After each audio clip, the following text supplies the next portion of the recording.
મારું નામ નેમિસ પાટડિયા।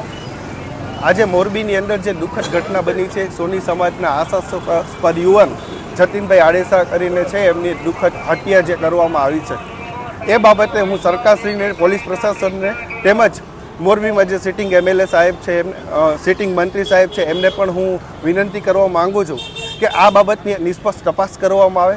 સોની સમાજના જે નિર્દોષ અને આશાસ્પદ યુવાન છે, એમની જે હત્યા કરી છે, એ બાબતે આરોપીની ફાસ્ટ ટ્રેક કોર્ટમાં કાર્યવાહી કરવામાં આવે, જેથી કરીને પરિવારને અને સમાજને તાત્કાલિકના ધોરણે એમનો ન્યાય મળે।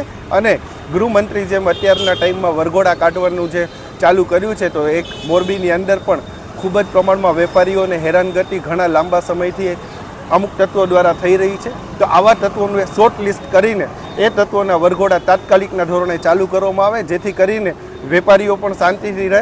કારણ કે અત્યારના ટાઈમમાં જો આવી મર્ડર જેવી ઘટનાઓ બની જતી હોય, એ ખૂબ જ દુઃખદ બાબત છે। સોની પરિવારે એમનો જે દીકરો ગુમાવ્યો છે, સમસ્ત સોની સમાજનો દીકરો ગયો એવો પણ અમને અત્યારે આઘાત લાગી રહ્યો છે। ત્યારે વિનંતી કરવામાં આવે છે કે આવા તત્વોને છાસવારે જલ્દીથી જલ્દી સજા કરવામાં આવે। અમારો વિરોધ જે છે એ અત્યારે સદગતની આત્માને શાંતિ માટે રામધૂન પણ બોલાવીએ છીએ। અહીંયા સમસ્ત સોની સમાજના લોકો એકત્રિત થયા છે।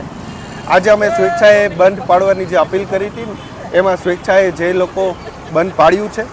બીજી વસ્તુ, અમે બપોર બાદ મોરબીમાં પણ જવાના છીએ, મોરબીમાં પણ કેન્ડલ માર્ચ એક થવા જઈ રહી છે।